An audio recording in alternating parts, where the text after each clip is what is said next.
किया था कंसंट्रेशन और बेनिफेक्शन और dressing of ore.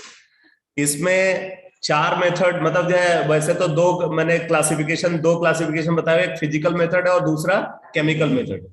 Physical method में चार मेथड्स को हमने देखा था। एक हैंड पिकिंग है, दूसरा लेविगेशन और ग्रेविटी सेपरेशन और हाइड्रोलिक वॉशिंग है, तीसरा है मैग्नेटिक सेपरेशन, चौथा है फ्रोथ फ्लोटेशन मेथड। ठीक है, ये चार मेथड्स तो फिजिकल मेथड में है और केमिकल मेथड में केमिकल एक्सट्रैक्शन और लीचिंग। ठीक है, तो जिसमें मैंने आपको हैंड पिकिंग क्या है वो तो आपको पता ही था। ये gravity separation method, magnetic separation method, ये मैं डिस्कस कर चुका हूं। फ्रोथ फ्लोटेशन मेथड का डिस्कशन चल रहा है। ठीक है, तो फ्रोथ फ्लोटेशन मेथड पे आ जाते हैं।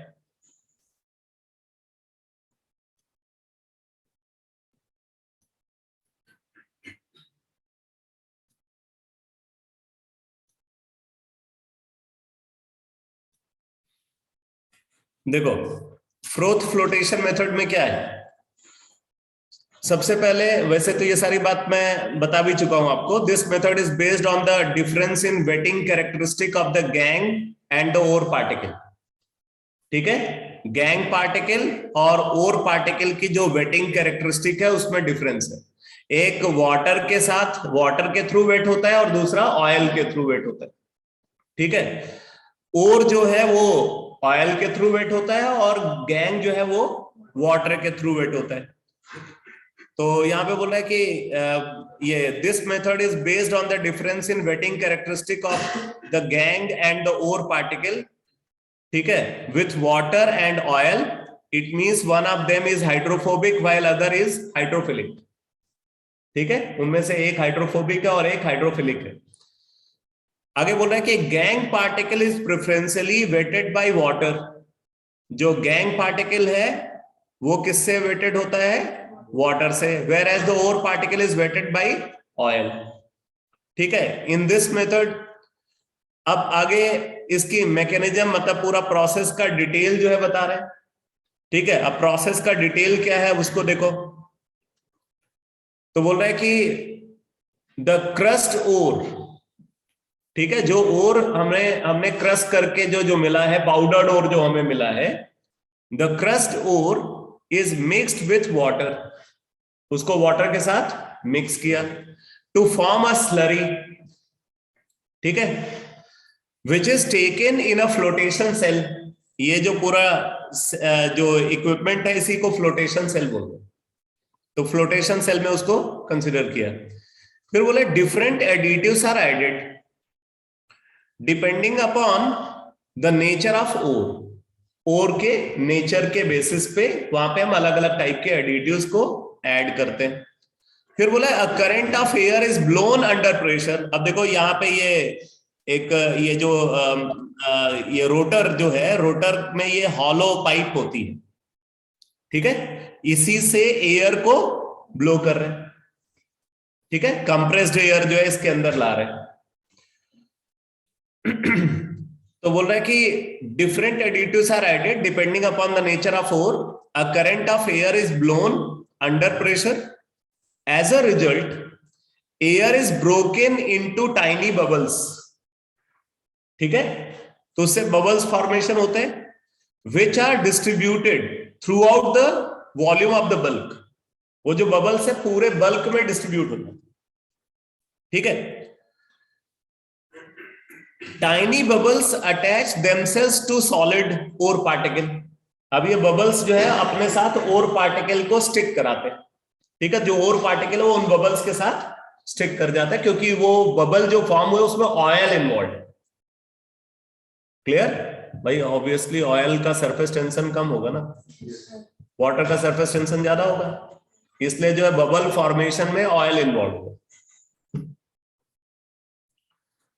तो बोले कि tiny bubbles attach themselves to solid ore particle. Bubble particle aggregates and float to the surface. ठीक है, वो सरफेस पे आ जाता है, ऊपर डेंसिटी कम है इस वजह से ऊपर आ गया। Surface of suspension from where they are removed with the help of skimmer. ठीक है, ये सारी बात आप लिख भी चुके हो। This method is useful only for the concentration of sulphide ore. ये इसका डायग्राम है, ठीक है, ये डायग्राम।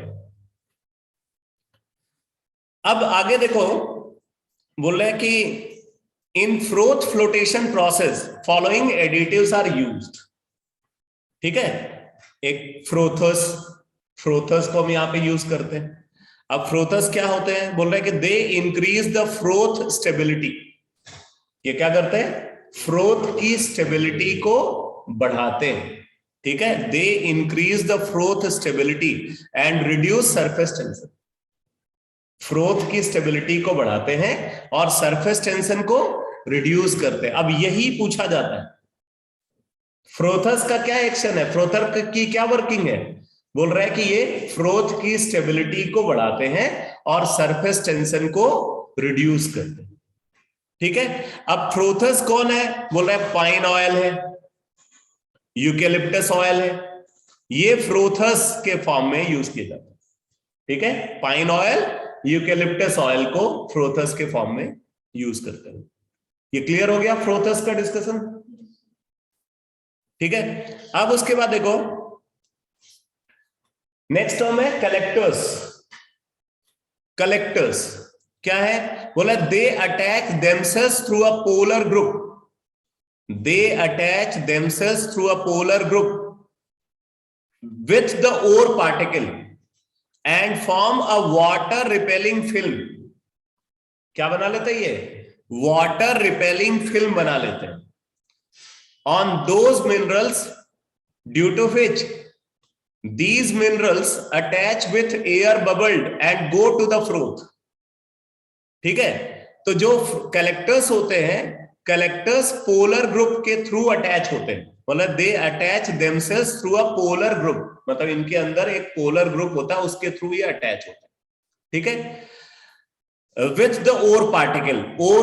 ओर पार्टिकल से अटैच होने के लिए क्या यूज करते हैं, अपने पोलर ग्रुप को यूज करते हैं ओर पार्टिकल से अटैच होने के लिए। And form a water repelling film, और ये क्या बनाते हैं, एक वाटर रिपेलिंग फिल्म बनाते हैं on those minerals due to which these minerals attach with air bubble and go to the froth।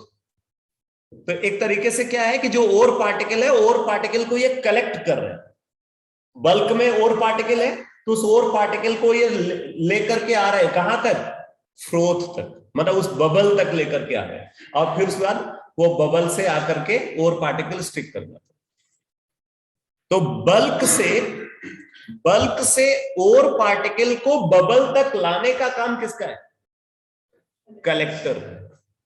ठीक है, बल्क से ओर पार्टिकल को बबल तक लाने का काम कौन करता है, कलेक्टर करता है।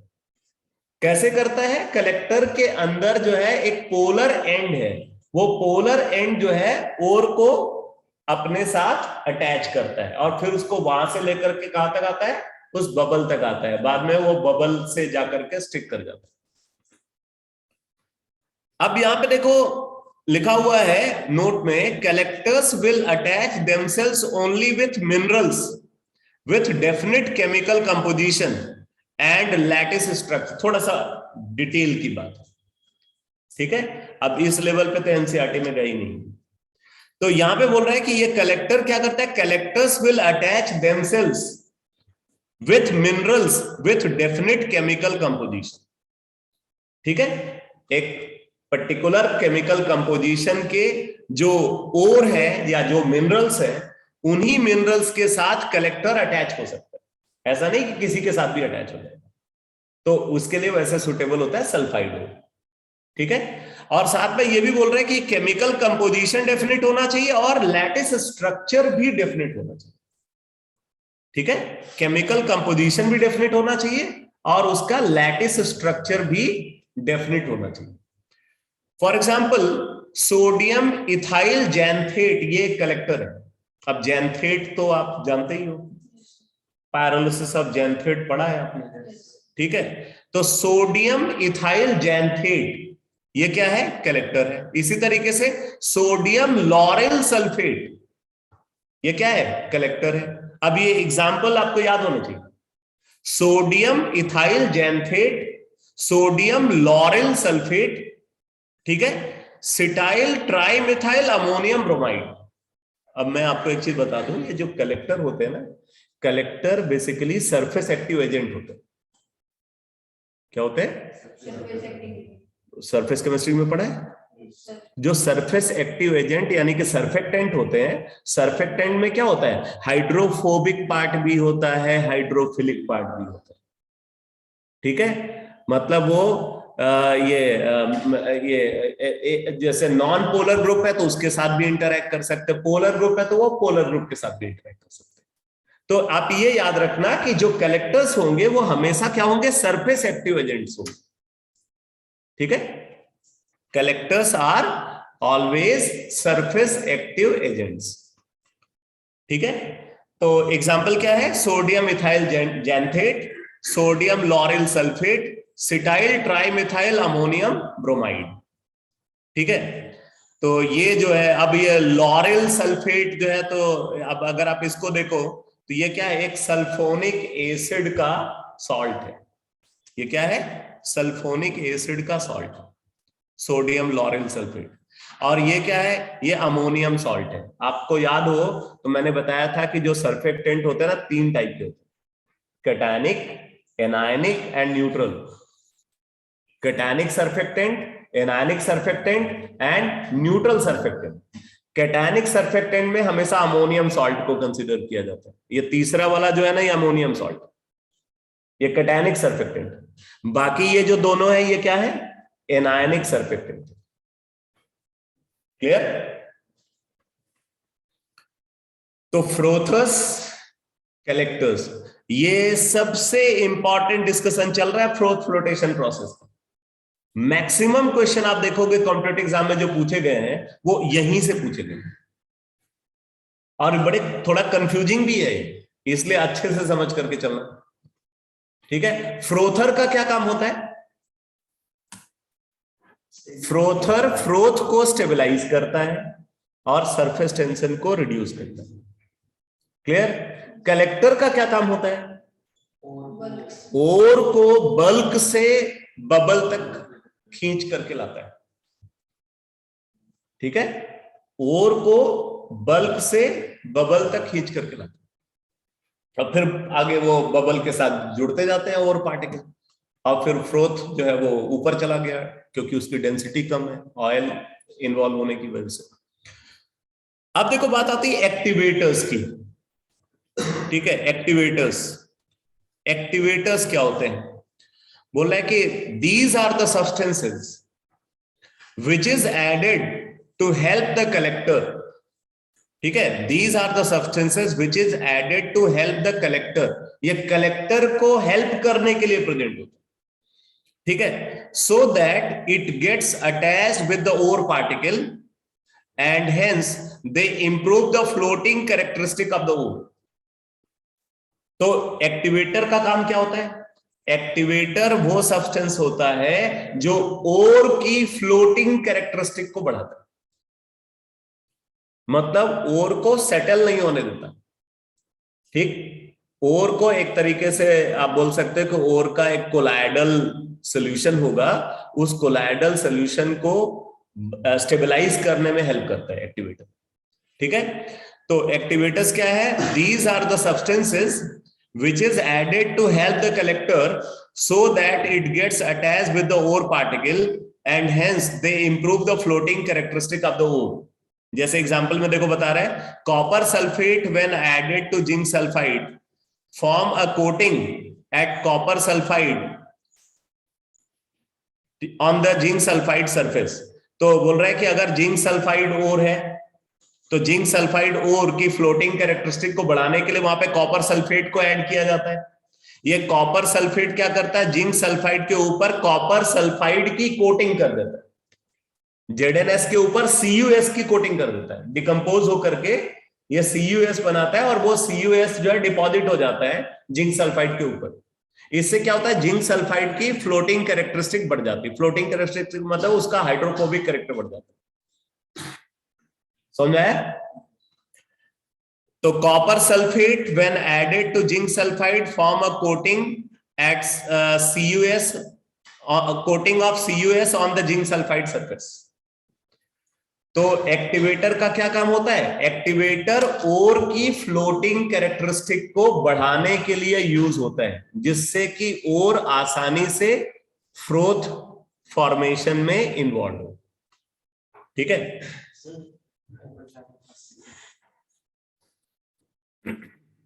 अब आप देखो, इसके बाद बात आती है डिप्रेसेंट की। ये सबसे इंपॉर्टेंट डिस्कशन है, डिप्रेसेंट। लास्ट क्लास में मैंने बताया भी था डिप्रेसेंट के बारे में।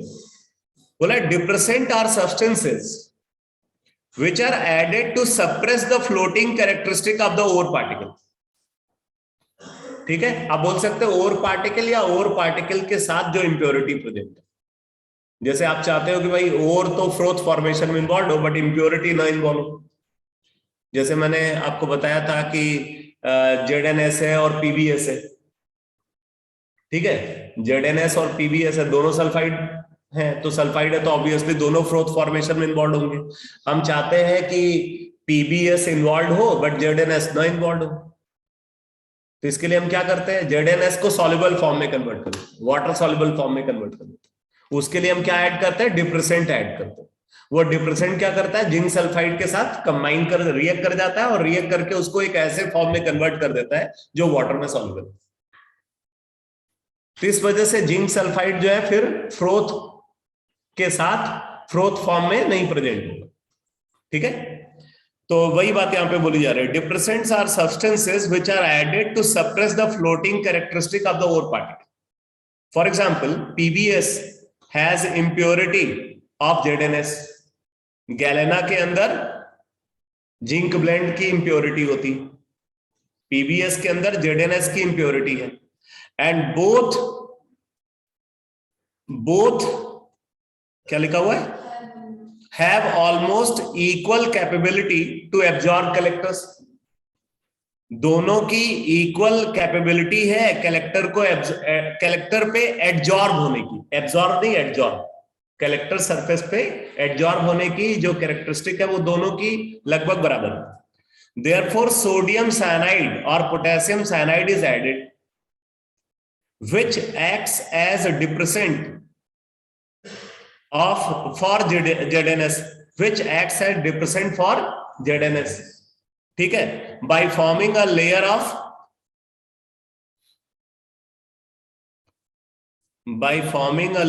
अब देखो यहाँ पे लेयर वेयर तो लिखा नहीं है आगे, तो मैं बताता हूं।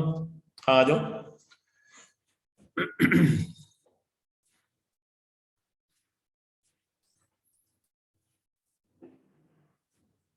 देखो इसमें क्या होता है,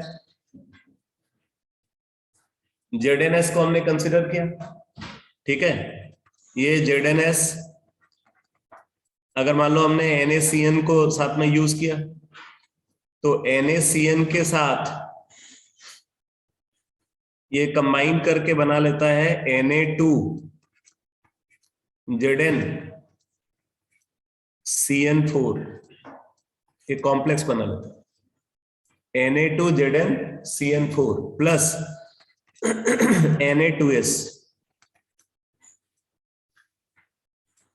ये रिएक्शन होगी। ठीक है, ZnS plus 4NaCN gives Na2ZnCN4 plus Na2S। अब ये जो Na2ZnCN4 है ये सॉल्युबल है इन वाटर। ठीक है,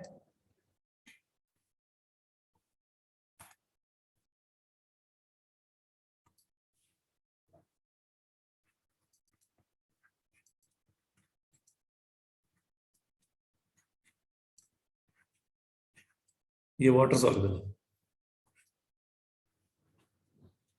PbS के साथ ये कॉम्प्लेक्स फॉर्मेशन नहीं करता, क्योंकि लेड का जो सोडियम साइनाइड के साथ कॉम्प्लेक्स होता है वो अनस्टेबल होता है। ठीक है, आप ये भी बोल सकते हो कि जिंक की इलेक्ट्रोपॉजिटिविटी ज्यादा है, इलेक्ट्रोपॉजिटिविटी ज्यादा होने की वजह से वो कॉम्प्लेक्स फॉर्मेशन में इन्वॉल्व होता है। लेड की इलेक्ट्रोपॉजिटिविटी कम है, इस वजह से वो कॉम्प्लेक्स फॉर्मेशन में इन्वॉल्व नहीं होता। ठीक है, जिंक का कॉम्प्लेक्स ज्यादा स्टेबल, और जितने भी कॉम्प्लेक्सेस हैं majority of complexes are soluble in water. तो ये वाटर सॉल्युबल है, इसलिए ये फ्रोथ फॉर्मेशन में इन्वॉल्व नहीं। बात समझ में आई?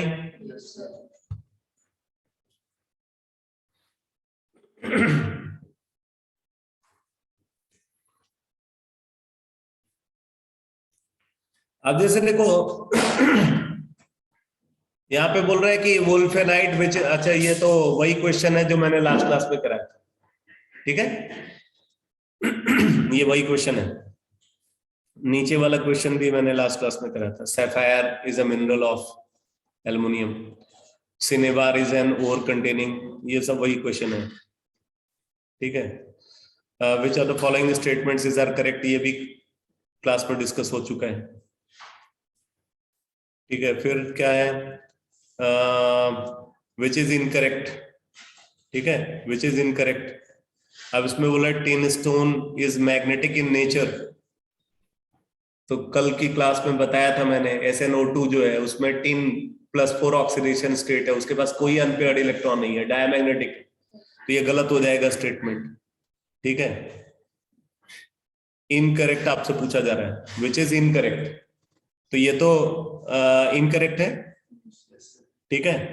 वोल्फ्रामाइट इज नॉन मैग्नेटिक, ये भी इनकरेक्ट है। वोल्फ्रामाइट इज मैग्नेटिक, अरे पर नोट्स देखो ना, नोट्स देखो, मैग्नेटिक सेपरेशन,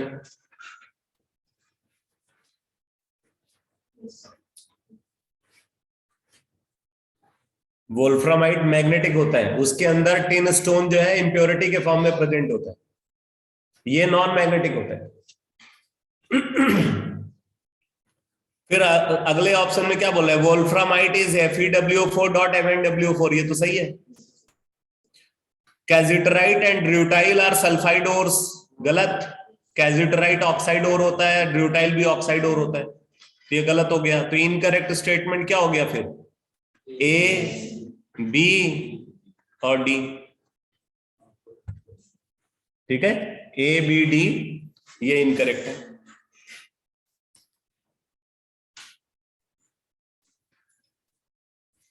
अब जैसे नेक्स्ट क्वेश्चन देखो, बोल रहा है कि which one of the following ore is not concentrated by froth flotation process. अब आप बता सकते हो, कॉपर पायराइट सल्फाइड ओर है, ठीक है। अब यहाँ पे ये नहीं गिवन होगा, ये तो उसने खुद से लिख लिया है, यहां सिर्फ नेम गिवन होगा, ठीक है। कॉपर पायराइट सल्फाइड ओर है तो यूज कर सकते हो। पायरोल्यूसाइट ऑक्साइड ओर है, नहीं यूज कर सकते। जिंक ब्लेंड सल्फाइड ओर है, यूज कर सकते हो। फूल्स गोल्ड सल्फाइड ओर है, यूज कर सकते हो। समझ आया? तो इनके लिए फ्रोथ फ्लोटेशन प्रोसेस को यूज किया जा सकता है। अब यही एप्लीकेशन है ओर का, ओर की लिस्ट याद होगी ना तभी आप आंसर कर पाओगे। अब अगला क्वेश्चन देखो, बोले cassiterite is not concentrated by, oxide ore है तो लेविगेशन और ग्रेविटी सेपरेशन मेथड तो यूज करते हैं, ठीक है। लेविगेशन को ही ग्रेविटी सेपरेशन बोलते हैं। अब देखो तो ये भी यूज होगा, ये तो सेम चीज है। फ्रोथ फ्लोटेशन, फ्रोथ फ्लोटेशन को नहीं यूज कर सकते। मैग्नेटिक सेपरेशन यूज होता है क्योंकि अनमैग्नेटाइज होता है, उसके साथ जो इंप्योरिटी होती है वो मैग्नेटाइज होती है।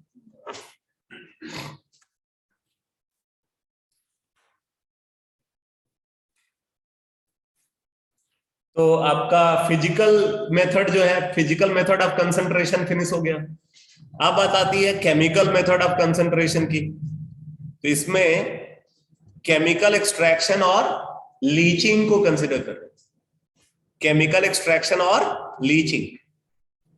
अब देखो क्या बोल रहे हैं, बोला दिस मेथड इज यूजफुल। अब ये ओपनिंग स्टेटमेंट ये इंपॉर्टेंट है क्योंकि सबसे पहले तो यही देखना होगा कि ग्रेविटी सेपरेशन मेथड कब यूज होगा। बोलेंगे जब ओर और गैंग की डेंसिटी में डिफरेंस होगा, ठीक। फिर बाद में बात आती है कि भाई ऑक्साइड ओर के लिए और कार्बोनेट ओर के लिए हम इसको यूज करते हैं, ठीक है। अब मैग्नेटिक सेपरेशन मेथड है तो आपको तुरंत पता चलना चाहिए कि भाई ओर और इम्प्योरिटी में से एक मैग्नेटाइज और दूसरा अनमैग्नेटाइज होना चाहिए। कोई भी हो सकता है। और फिर फ्रोथ फ्लोटेशन मेथड की बात आ गई तो तुरंत आपको समझ में आना चाहिए कि गैंग और ओर पार्टिकल की वेटिंग कैरेक्टरिस्टिक में डिफरेंस होना चाहिए।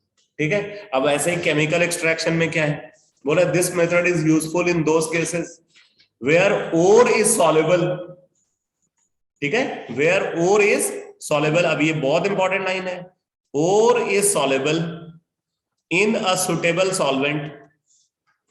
ठीक है, ore is soluble in a suitable solvent but impurities are insoluble in that solvent. ठीक है, ओर सॉल्युबल होना चाहिए लेकिन इम्प्योरिटी को क्या होना चाहिए, इनसॉल्युबल होना चाहिए। एक पर्टिकुलर सॉल्वेंट हमने कंसीडर किया, अगर उस सॉल्वेंट के अंदर और पार्टिकल सॉल्युबल है, इम्प्योरिटी इनसॉल्युबल है, तो हम लीचिंग को यूज करेंगे। ठीक है, the solvent use for this purpose can be acidic और बेसिक। अब यहां पे जो सॉल्वेंट हम यूज कर रहे हैं वो सॉल्वेंट कैसा हो सकता है, एसिडिक भी हो सकता है और बेसिक भी हो सकता है। जैसे यहां पे एग्जांपल में बता रहे हैं, concentration of alumina from bauxite, ये बहुत इंपॉर्टेंट है, concentration of alumina from bauxite. तो बॉक्साइट के कंसंट्रेशन के लिए हम केमिकल एक्सट्रैक्शन और लीचिंग को यूज करते हैं। अब देखो, अब इसमें क्या बोल रहे हैं, बोला इन बेयर्स प्रोसेस। अब देखो जब इसका कंसंट्रेशन कराते हैं तो कंसंट्रेशन के लिए यहां पे 3 मेथड यूज किए जाते हैं, बेयर्स प्रोसेस, सरपेक्स प्रोसेस और एक नेम और है। ठीक है, बेयर्स प्रोसेस, सरपेक्स प्रोसेस और एक तीसरा मेथड यूज होता है,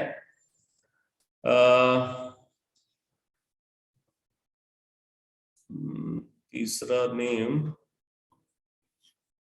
पता नहीं, दिमाग से स्किप कर रहा है, वैसे नोट्स में होगा यहाँ पे, Hall's process, Baeyer's process, Hall's process and Serpeck's process.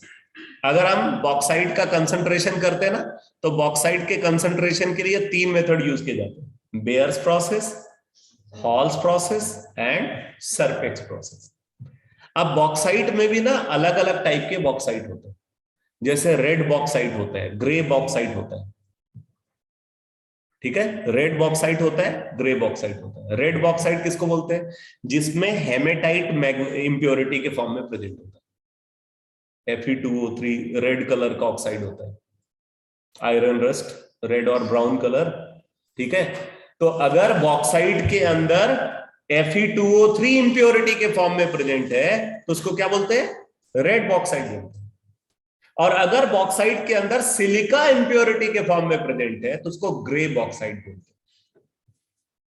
समझ आ रहा है कि नहीं, अगर बॉक्साइट के अंदर Fe2O3 इंप्योरिटी के फॉर्म में प्रेजेंट है तो क्या बोलते हैं उसको, रेड बॉक्साइट। और अगर सिलिका मेजर इंप्योरिटी है तो उसको क्या बोलते हैं, ग्रे बॉक्साइट बोलते हैं।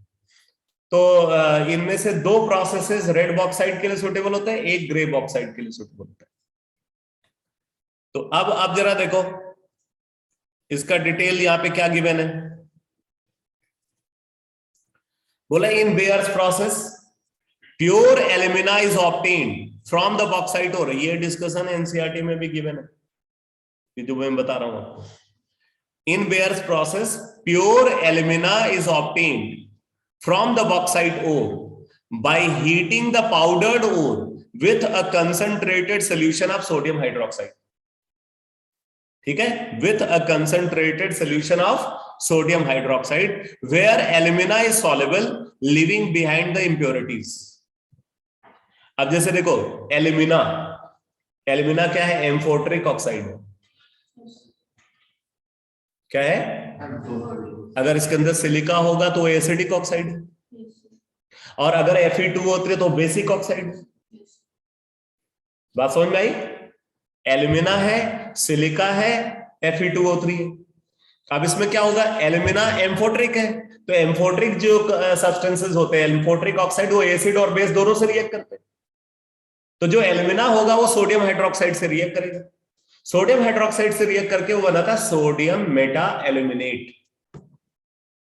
क्या बनाता है, सोडियम मेटा एल्यूमिनेट बना करके सोडियम हाइड्रोक्साइड में वो डिसॉल्व हो जाता है। क्लियर? सिलिका एसिडिक ऑक्साइड है तो आसानी से रिएक्ट कर जाएगा सोडियम हाइड्रोक्साइड से, ठीक। लेकिन Fe2O3 बेसिक ऑक्साइड है तो वो सोडियम हाइड्रोक्साइड से रिएक्ट नहीं करता। यानी कि क्या होगा, वो जो सोडियम हाइड्रोक्साइड सोल्यूशन है वो डाइजेस्ट कर लेगा किसको, एल्यूमिना को और सिलिका, और क्या वहां पे डिसॉल्व नहीं होगा, Fe2O3, तो Fe2O3 अलग हो जाता है। समझ आए कि नहीं? तो इस तरीके से कंसंट्रेशन कराते हैं। बाद में क्या है, क्योंकि सिलिका और एल्यूमिना दोनों डिसॉल्व हो गए, तो अब उनमें से एल्यूमिना को प्रेसिपिटेट आउट करते हैं। उस सॉल्युबल सॉल्यूशन से क्या करते हैं, एल्यूमिना को प्रेसिपिटेट आउट करते हैं। उसके लिए एक स्पेशल टर्म यूज किया जाता है जिसको बोलते हैं सीडिंग। ये टर्म भी आप एनसीईआरटी भी जब पढ़ोगे तो उसमें लिखा हुआ सीडिंग। उसमें क्या करते हैं, एल्युमिनियम हाइड्रोक्साइड का एक freshly prepared precipitate, aluminium hydroxide का फ्रेशली प्रिपेयर्ड प्रेसिपिटेट को स्मॉल अमाउंट में ऐड करते हैं। वो प्रेसिपिटेट ऐड करने से क्या होता है, वो फर्दर प्रेसिपिटेशन को इंड्यूस करता है। समझा है कि नहीं? स्मॉल अमाउंट में एल्युमिनियम हाइड्रोक्साइड प्रेसिपिटेट को ऐड करते हैं, उस प्रोसेस को बोलते हैं सीडिंग। सीडिंग से क्या होता है, सीडिंग से क्या होता है कि फर्दर प्रेसिपिटेशन और फास्ट हो जाता है, ठीक है। बाकी अगर हमें सिलिका को प्रेसिपिटेशन से रोकना है तो उसके लिए सॉल्यूशन को एसिडिक बनाते हैं। जो सॉल्यूशन है सोडियम हाइड्रोक्साइड सॉल्यूशन जिसमें सिलिका और एल्यूमिना डिसॉल्व हो चुका है, उसको हम एसिडिक बनाते हैं। एसिडिक बनाने के लिए CO2 को पास करते हैं। एसिडिक बनाने से क्या होगा, सिलिका जो है ना वो प्रेसिपिटेशन में नहीं इन्वॉल्व होगा, एल्यूमिना प्रेसिपिटेट फॉर्मेशन में इन्वॉल्व। तो एल्यूमिना यानी कि एल्युमिनियम हाइड्रोक्साइड का प्रेसिपिटेशन को फास्ट करने के लिए वहां पे सॉल्यूशन में weak acid carbon dioxide gas को पास करते हैं।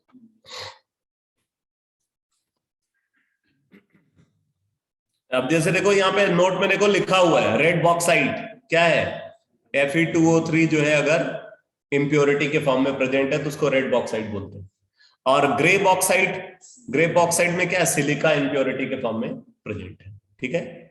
तो ये आपको याद रखना है। तो ये सारी बात समझ में आ रही है?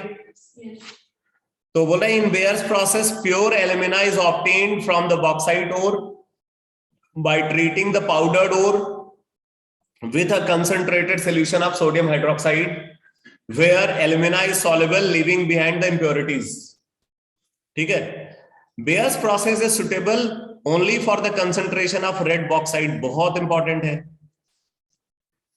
किसके लिए यूज होता है, रेड बॉक्साइट के लिए यूज होता है, जिसमें Fe2O3 इंप्योरिटी के फॉर्म में प्रेजेंट है। तो अब देखो यहाँ पे इंप्योरिटी जो है डिसॉल्व नहीं होगी, एक इंप्योरिटी डिसॉल्व नहीं होगी, सिलिका इंप्योरिटी डिसॉल्व हो जाएगी, ठीक है। फिर आगे देखो बोले कंसंट्रेशन ऑफ बॉक्साइट के लिए क्या यूज करते हैं, बेयर्स प्रोसेस, हॉल्स प्रोसेस और सरफेक्स लिखा हुआ इसमें, सरफेक्स है क्या है, ये स्पेलिंग लिखता हूं SERPECK,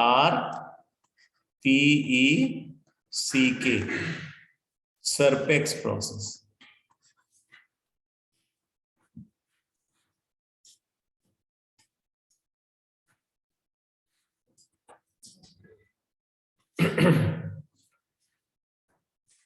तो बेयर्स प्रोसेस और हॉल्स प्रोसेस तो किसके लिए सुटेबल है, they are suitable for red bauxite, जबकि सरफेक्स प्रोसेस किसके लिए यूज होता है, फॉर ग्रे बॉक्साइड। ये याद रख लो, Baeyer's process and Hall's process are used for the concentration of red bauxite, whereas Serpeck's process is used for the concentration of grey bauxite. Grey bauxite क्या है, जिसमें silica major impurity, red bauxite क्या है, जहां पे Fe2O3 major impurity.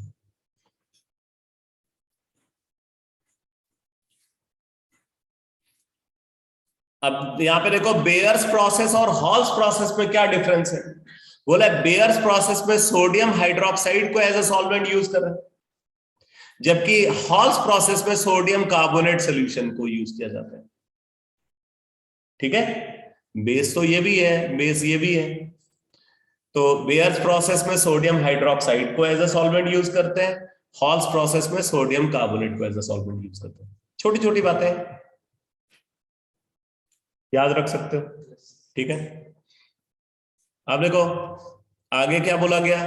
Red bauxite consist of, red bauxite में क्या क्या होता है। Red bauxite consist of alumina, Fe2O3, TiO2, SiO2, Al2O3, Fe2O3, TiO2, SiO2, ये तीनों इंप्योरिटीज हैं। क्लियर? ठीक है, तो अब इसमें जो Al2O3 है ये एम्फोट्रिक है, Fe2O3 बेसिक, TiO2 बेसिक और SiO2 एसिडिक। तो ये SiO2 और Al2O3 ये सोडियम हाइड्रोक्साइड में डिसॉल्व हो जाते हैं, Fe2O3 और TiO2 डिसॉल्व नहीं होंगे। ठीक है, तो अब देखो यहाँ पे क्या बन गया, जो सिलिका है, सिलिका क्या बना लेगा, सोडियम सिलिकेट, सोडियम सिलिकेट बना लेगा, और जो एल्यूमिना है वो क्या बना लेगा, सोडियम मेटा एल्यूमिनेट बना लेगा। तो इस तरीके से ये दोनों डिसॉल्व हो जाते हैं। Fe2O3 और TiO2 ये रेजिड्यू के फॉर्म में मिल जाएगा, ये डिसॉल्व नहीं होगा।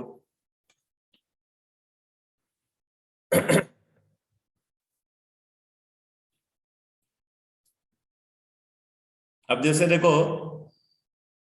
इसका कंटिन्यूएशन आगे बता रहे हैं यहाँ पे, जैसे क्वेश्चन है कि which is not correct statement. ठीक है, which is not correct statement. First option क्या बोला है, calcite, chromite and haematite are concentrated by hydraulic washing. Calcite, chromite and haematite are concentrated by hydraulic washing, ये तीनों oxides हैं। ये सही है। ठीक, फिर क्या बोल रहे हैं, pure alumina is obtained from the bauxite ore by leaching in Baeyer's process. सही है। ठीक है, pure alumina is obtained from the bauxite ore by leaching in Baeyer's process. ठीक, अगला ऑप्शन क्या है, sulphide ore is concentrated by calcination method. ये तो अभी आपको आगे पढ़ना है। वैसे सल्फाइड के लिए हमेशा रोस्टिंग यूज की जाती है। ठीक है, सल्फाइड के लिए क्या यूज की जाती है, रोस्टिंग। हाइड्रोक्साइड, हाइड्रेटेड ऑक्साइड और कार्बोनेट्स, क्या क्या बोल रहा हूं, हाइड्रोक्साइड, हाइड्रेटेड ऑक्साइड और कार्बोनेट्स के लिए क्या यूज करते हैं, कैल्साइनेशन यूज करते हैं। ठीक है, किसके लिए कैल्साइनेशन यूज करते हैं, हाइड्रोक्साइड ओर के लिए, हाइड्रेटेड ऑक्साइड ओर के लिए, कार्बोनेट ओर के लिए, इनफैक्ट सल्फेट ओर के लिए भी यूज किया जाता है कैल्साइनेशन, जबकि रोस्टिंग हमेशा यूज की जाती है सल्फाइड ओर की।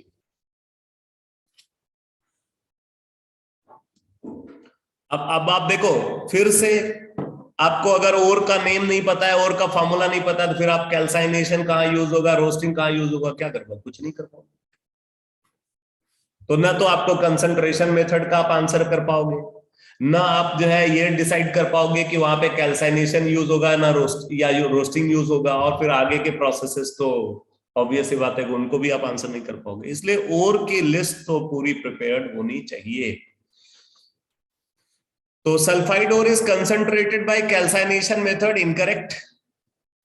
Roasting can convert sulphide into oxide और sulphate, and part of sulfide may also gets as reducing agent। ये सही है, ये जो ना ये part of sulfide may also gets as reducing agent, ये सेल्फ रिडक्शन होता है, रोस्टिंग में ही सेल्फ रिडक्शन भी हो जाता है, वहां पे ये कैरेक्टरिस्टिक आती है।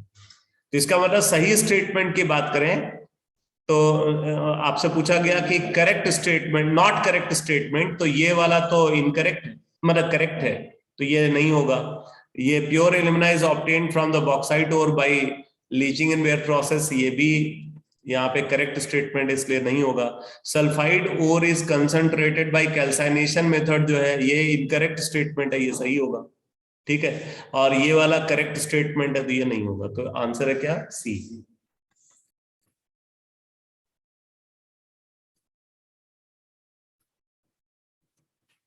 अब जैसे देखो एक क्वेश्चन और है, कॉलम 1 कॉलम 2, ठीक।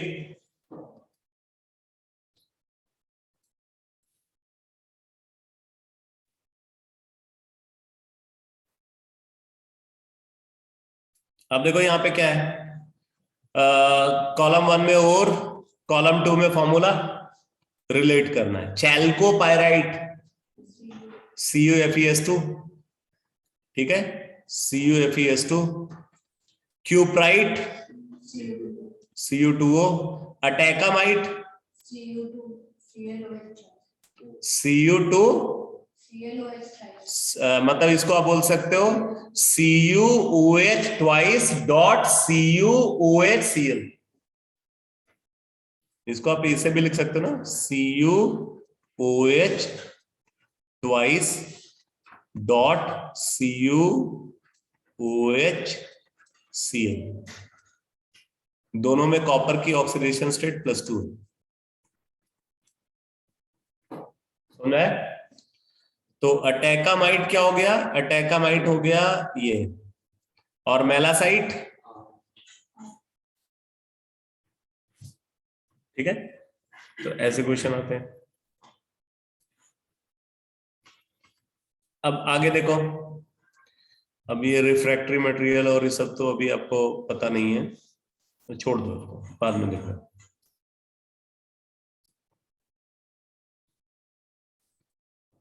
अब देखो वही डिस्कशन जो पीछे चल रहा था लीचिंग का, जिसमें हम बेयर्स प्रोसेस को डिस्कस कर रहे थे। अब यहाँ पे क्या बोल रहे हैं, बोला to recover aluminium hydroxide from solution either of the following 3 methods are used, either of the following 3 methods are used, ठीक है।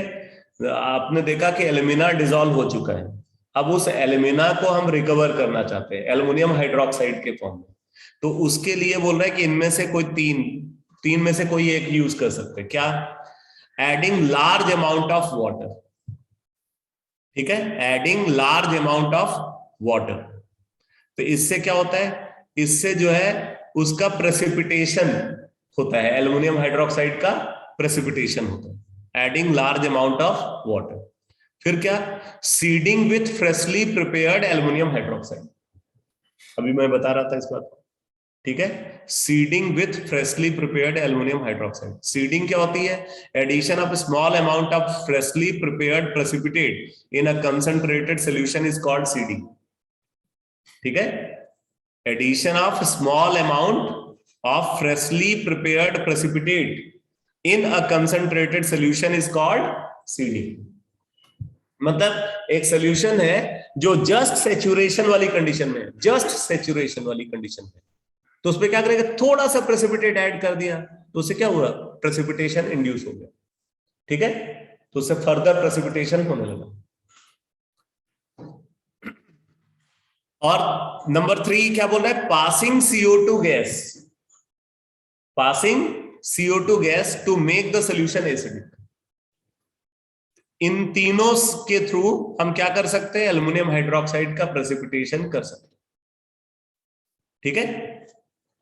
तो प्रेसिपिटेशन के लिए क्या क्या कर सकते हैं, लार्ज अमाउंट में वाटर ऐड करके प्रेसिपिटेशन करा सकते हैं एल्युमिनियम हाइड्रोक्साइड का, या सीडिंग के थ्रू एल्युमिनियम हाइड्रोक्साइड का प्रेसिपिटेशन करा सकते हैं, या CO2 को पास करके सॉल्यूशन को एसिडिक बना करके हम प्रेसिपिटेशन करा सकते हैं।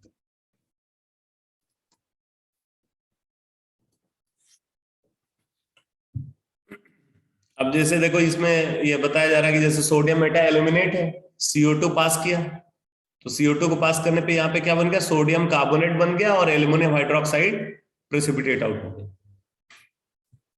Sodium meta aluminate plus CO2 gas gives sodium carbonate plus aluminium hydroxide plus H2, ठीक।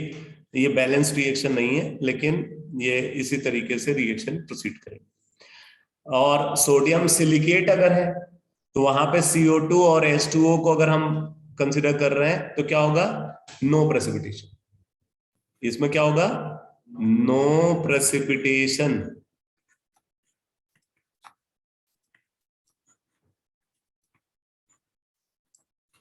तो ये सोडियम सिलिकेट से प्रेसिपिटेट फॉर्मेशन नहीं होता, सोडियम मेटा एल्यूमिनेट से एल्युमिनियम हाइड्रोक्साइड का प्रेसिपिटेट फॉर्म होता है। तो सोडियम सिलिकेट सोल्यूशन में रह गया और एल्युमिनियम हाइड्रोक्साइड का प्रेसिपिटेट बन गया। अब देखो ये हाइड्रोक्साइड है, अब इसको हम मोर रिड्यूसिबल फॉर्म में कन्वर्ट करना चाहते हैं, तो इसके लिए हम क्या करेंगे, इसका कैल्साइनेशन कराएंगे। अभी मैंने बताया था कि हाइड्रोक्साइड, हाइड्रेटेड ऑक्साइड, कार्बोनेट और सल्फेट के लिए क्या यूज किया जाता है, कैल्साइनेशन यूज किया जाता है। सल्फाइड के लिए क्या यूज करते हैं, रोस्टिंग यूज करते हैं। तो ये एल्युमिनियम हाइड्रोक्साइड प्रेसिपिटेट को स्ट्रांगली हीट करते हैं, ठीक है, स्ट्रांगली हीट करते हैं। तो यहां पे बोला now ore is produced, now ore is produced by strongly heated in absence of air, strongly heated in absence of air. तो एयर की एब्सेंस में इसको हीट करते हैं। तो हीट करने से क्या होता है, एनहाइड्रस एल्यूमिना मिल जाता है और वाटर वेपर जो है रिमूव हो जाता है। देखो कैल्साइनेशन में क्या होता है, जितनी भी वोलेटाइल इंप्योरिटीज है सब रिमूव हो जाती है, वोलेटाइल इंप्योरिटीज रिमूव हो जाती हैं और एक ऐसे फॉर्म में कन्वर्ट हो जाता है जिसको हम आसानी से रिड्यूस कर सकते हैं। तो कैल्साइनेशन का दो एडवांटेज है, एक तो यह है कि कुछ इंप्योरिटीज जो कंसंट्रेशन के थ्रू नहीं रिमूव हो पाती उनका रिमूवल होता है, प्लस और एक ऐसे फॉर्म में कन्वर्ट होता है जिसका आसानी से रिडक्शन किया जा सकता है। तो ये पर्पज होता है कैल्साइनेशन और रोस्टिंग का। ये सब बेयर्स प्रोसेस का ही डिटेल।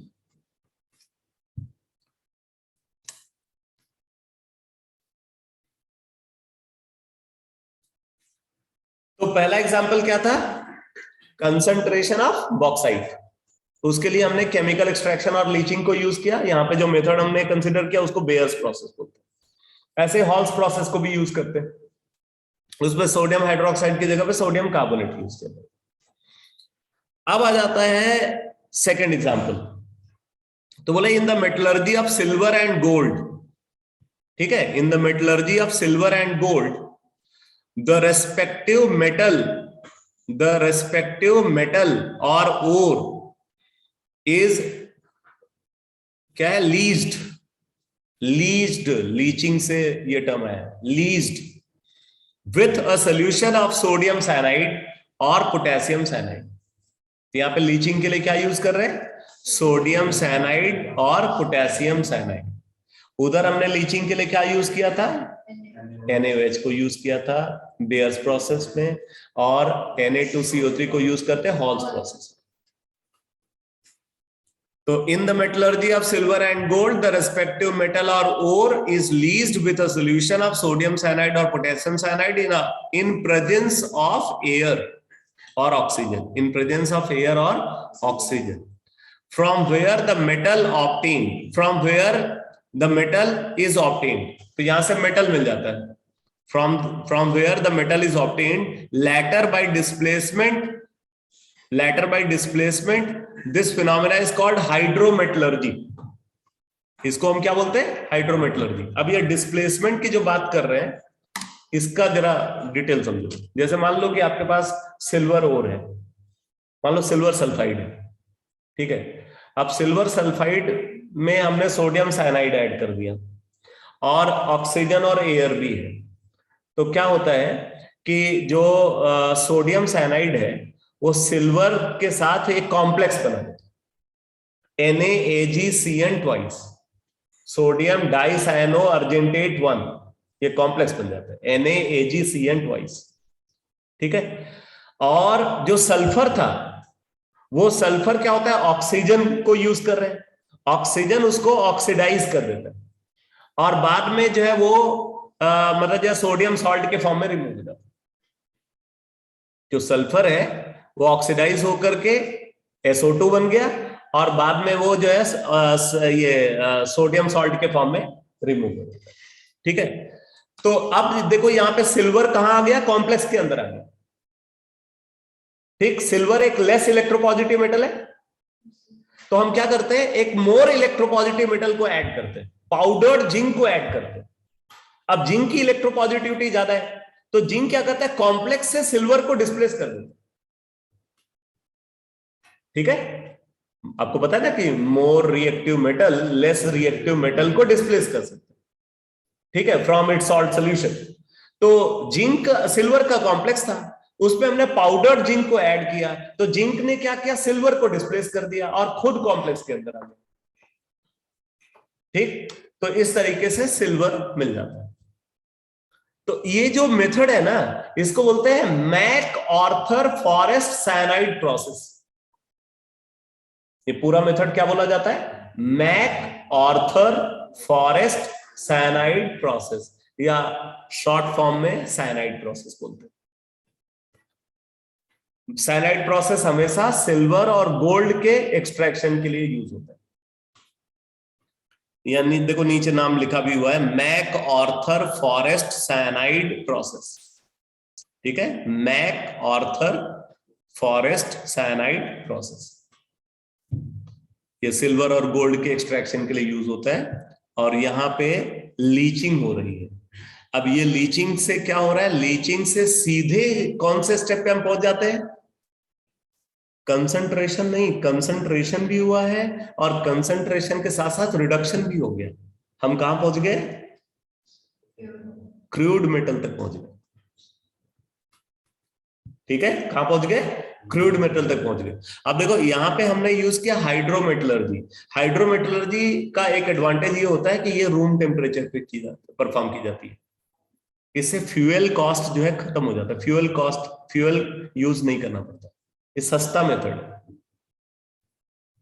ठीक है, बाकी जो प्रोसेसेस है उनमें क्या है, आप जब रिडक्शन कराते हो तो रिडक्शन के लिए कार्बन रिडक्शन मेथड को यूज करते हो, उसमें कोक यूज किया जाता है, कार्बन मोनोऑक्साइड यूज किया जाता है, हायर टेम्परेचर पे रिडक्शन होता है, तो वहां पे आपको उस टेम्परेचर को प्रोड्यूस करने के लिए फ्यूल को बर्न कराना पड़ेगा। समझ आया? तो हाइड्रोमेटलर्जी अगर कहीं यूज होना तो वो एक इकोनॉमिकल मेथड होता है, क्योंकि हाइड्रोमेटलर्जी में जो रिडक्शन होता है वो रूम टेम्परेचर पे। पायरोमेटलर्जी होती है, हाइड्रोमेटलर्जी होती है। पायरोमेटलर्जी कॉस्टली होती है। पायर मींस क्या, फायर। ठीक है, तो हायर टेम्परेचर पे अगर रिडक्शन होता है उसको पायरोमेटलर्जी बोलते हैं, और अगर सोल्यूशन के अंदर रिडक्शन हो रहा है तो वो हाइड्रोमेटलर्जी।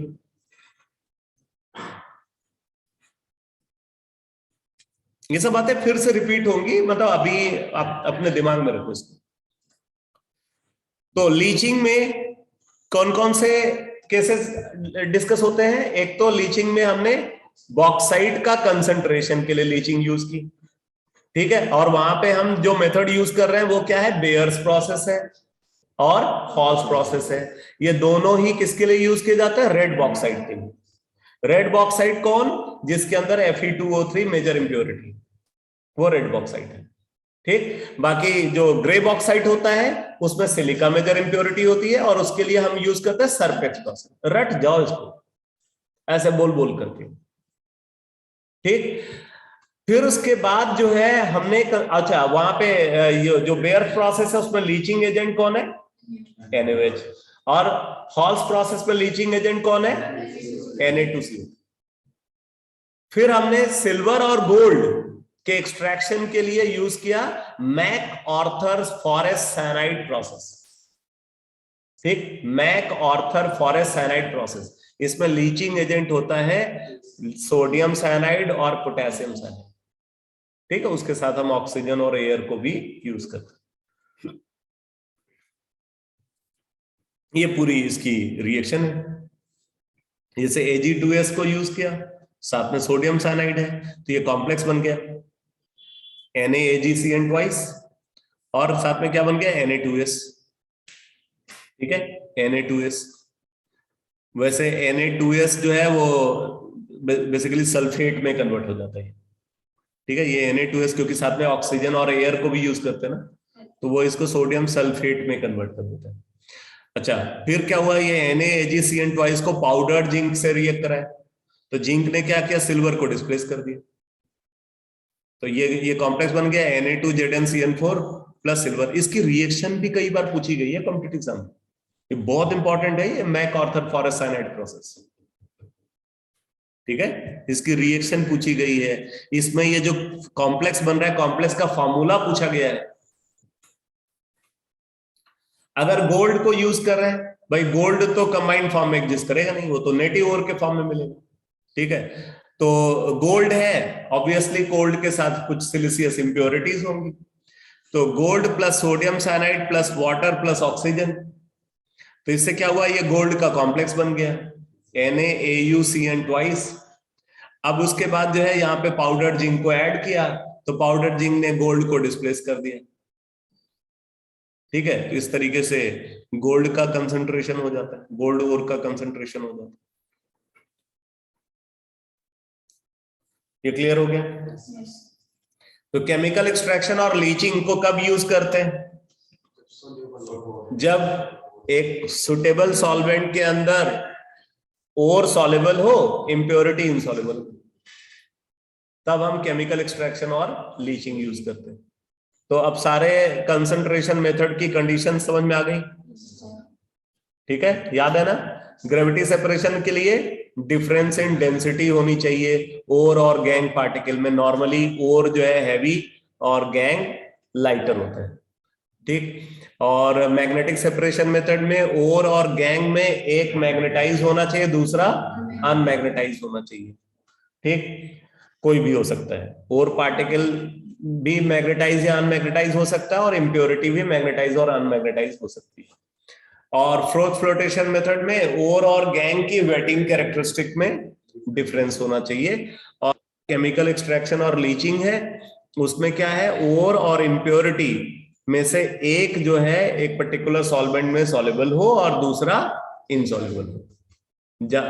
ओर सॉल्युबल होना चाहिए और इंप्योरिटी इनसॉल्युबल होना चाहिए। अब देखो नेक्स्ट टर्म यहां पे डिस्कस किया जा रहा है, रिफ्रैक्टरी मटेरियल। रिफ्रैक्टरी मटेरियल, अब देखो क्या है रिफ्रैक्टरी मटेरियल, बोल रहा है since metallurgical extractions are carried out, since metallurgical extractions are carried out at temperature ranging between 1000 degree centigrade to 2000 degree centigrade, ठीक है, 2000 क्या कई बार जो है टेम्परेचर उससे भी ऊपर चला जाता है, ठीक है। So furnaces should be constructed, so furnaces should be constructed with a material which can withstand high temperature. समझा कि नहीं? क्योंकि बोल रहे हैं कि जो मेटलर्जिकल एक्सट्रैक्शन होता है वो जिस फर्नेस के अंदर परफॉर्म किया जाता है, उस फर्नेस में टेम्परेचर की जो रिक्वायरमेंट है वो 1000 डिग्री सेंटीग्रेड से 2500 डिग्री सेंटीग्रेड 3000 डिग्री सेंटीग्रेड तक भी होती है।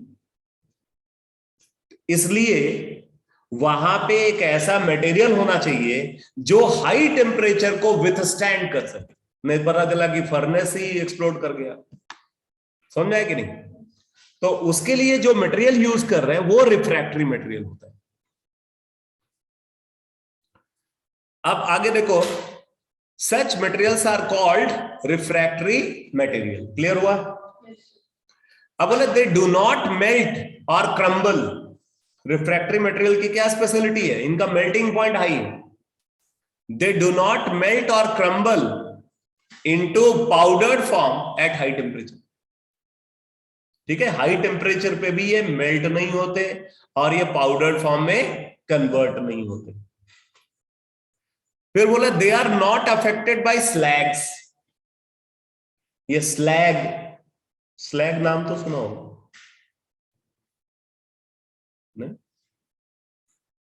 नहीं सुना? अच्छा, फ्लक्स नाम सुना? एसिडिक फ्लक्स होता है, बेसिक फ्लक्स होता है। बेसिकली क्या है कि अगर ओर के साथ मान लो कोई बेसिक ऑक्साइड इंप्योरिटी के फॉर्म में प्रेजेंट है, ओर के साथ बेसिक ऑक्साइड इंप्योरिटी के फॉर्म में प्रेजेंट है, जैसे कैल्शियम ऑक्साइड इंप्योरिटी के फॉर्म में प्रेजेंट हो सकता है, ठीक, FeO इंप्योरिटी के फॉर्म में प्रेजेंट हो सकता है। क्लियर? तो अगर बेसिक ऑक्साइड इंप्योरिटी के फॉर्म में प्रेजेंट है तो वहां पे हम एसिडिक फ्लक्स ऐड करते हैं। ठीक है, एसिडिक फ्लक्स ऐड करते हैं। एसिडिक फ्लक्स का मतलब एसिडिक ऑक्साइड ऐड करते हैं। वो एसिडिक ऑक्साइड बेसिक इंप्योरिटी के साथ कंबाइन करके स्लैग बनाता है। जैसे कैल्शियम ऑक्साइड है, सिलिका ऐड कर दिया, सिलिका ऐड कर दिया तो क्या बन गया? CaSiO3 बन गया। अब ये बेसिकली इंप्योरिटी के होने से प्रॉब्लम क्या होती है मालूम है? ये इंप्योरिटी जो है ना, ये आसानी से रिड्यूस नहीं होती, ये मेल्ट नहीं होती आसानी से। ठीक है, न तो रिड्यूस होती है इजिली और न ही मेल्ट होती। तो ऐसे सिचुएशन में मतलब अच्छा, जबकि जबकि जो जब हम रिडक्शन कराते हैं तो रिडक्शन कराने पे जो मेटल हमें मिलता है वो मॉल्टेन फॉर्म में मिलता है। मेटल हमें मॉल्टेन फॉर्म में मिलता है और जो इंप्योरिटी है वो मेल्ट नहीं हो पाई। तो ऐसे सिचुएशन में हम क्या करते हैं, उसको एक ऐसे फॉर्म में कन्वर्ट करते हैं जो आसानी से फ्यूज हो जाए, आसानी से मेल्ट हो जाए। स्लैग जो है ना, स्लैग का मेल्टिंग पॉइंट लो होता है। और एक अच्छी बात ये होती है कि स्लैग की डेंसिटी लो होती है, मेल्टिंग पॉइंट कम होता है, डेंसिटी कम होती है, इसलिए मॉल्टेन फॉर्म में एग्जिस्ट करता है। और लो डेंसिटी होने की वजह से ये मॉल्टेन मेटल के ऊपर फ्लोट करता है। ठीक है, जैसे मेटल जो है, क्रूड मेटल जो मिला वो मॉल्टेन फॉर्म में प्रेजेंट है, उसके ऊपर स्लैग भी मॉल्टेन फॉर्म में प्रेजेंट होता है बिकॉज उसकी डेंसिटी कम है। अब इसका एडवांटेज ये होता है कि जो मॉल्टेन मेटल है वो एटमॉस्फेरिक गैसेस के कांटेक्ट में नहीं आता। अगर वो एटमॉस्फेरिक गैसेस के कांटेक्ट में आएगा तो दोबारा से वो कंबाइंड फॉर्म में कन्वर्ट हो जाएगा। समझ आया कि नहीं? दोबारा से वो ऑक्साइड बना लेगा, दोबारा से वो कार्बोनेट बना लेगा। ठीक, तो हम चाहते हैं कि वो मेटल जो है वो कंबाइंड फॉर्म में ना कन्वर्ट हो, तो उसके लिए क्या है, स्लैग ऊपर प्रेजेंट है। तो स्लैग जो है वो एटमॉस्फेरिक गैसेस को मेटल के कांटेक्ट में नहीं आने देता। समझ आया? और बाद में क्या करते हैं, स्लैग को रिमूव कैसे करते हैं? वो मेटल जब ये मॉल्टन मेटल जब सॉलिडिफाई होता है, मतलब कूल होता है, तो कूल होने पे वो सॉलिडिफाई हो जाएगा। सॉलिडिफाई हो जाएगा तो ये क्रैक जो है ना, क्रस्ट बना लेता है उसके ऊपर, पपड़ी सी बन जाती है इसकी। फिर क्या कहते हैं, हैमर से पीट पीट करके उस क्रस्ट को अलग कर देते हैं। ठीक है, तो मेटल आपको मिल जाएगा।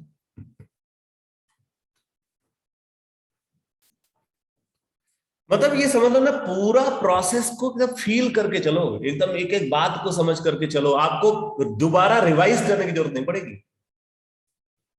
अगर आप एक बार ढंग से समझ लो तो। और इनऑर्गेनिक केमिस्ट्री में यही तो चाहिए, ये हो जाए तो फिर इससे बढ़िया क्या हो सकता है? बस रटने वाला काम क्या है, वो रटो, वही रटना है, बाकी सब तो सब समझने वाला काम है। तो यहां पे क्या बोल रहे हैं, दे डू नॉट मेल्ट और crumble into powdered form at high temperature. और क्या बोल रहे हैं, they are not affected by slags form during the extraction of metal. ठीक है, they are not affected by slags form during the extraction of metal. अब type of refractory material में देखो, यहां पे बोल रहे हैं कि दे आर क्लासिफाइड इनटू 3 कैटेगरीज। कौन कौन से? Acidic refractory material, basic refractory material and neutral refractory material. तो ये 3 टाइप के रिफ्रैक्टरी मटेरियल हैं। एसिडिक रिफ्रैक्टरी मटेरियल में ये एसिडिक ऑक्साइड्स हैं, जैसे सिलिका है, क्वार्ट्ज है, और क्या है, सैंडस्टोन है। ठीक है, ये एसिडिक रिफ्रैक्टरी मटेरियल है। बेसिक रिफ्रैक्टरी मटेरियल में क्या है, मैग्नेटाइट है, लाइमस्टोन है, डोलोमाइट है। क्लियर? और न्यूट्रल रिफ्रैक्टरी मटेरियल में क्या है, ग्रेफाइट है, क्रोमाइट है, क्रोमाइट्स। ठीक है, बोन एस, कार्बोरंडम, ये सब क्या है, न्यूट्रल रिफ्रैक्टरी मटेरियल है। कार्बोरंडम नाम आपने पहले सुना हुआ है।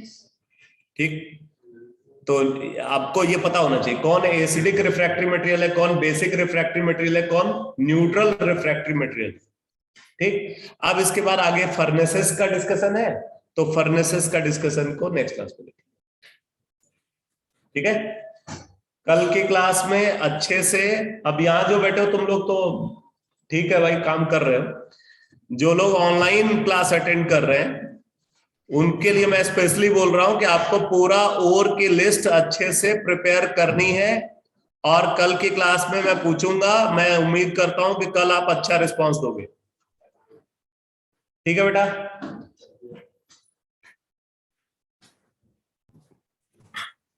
Thank you sir.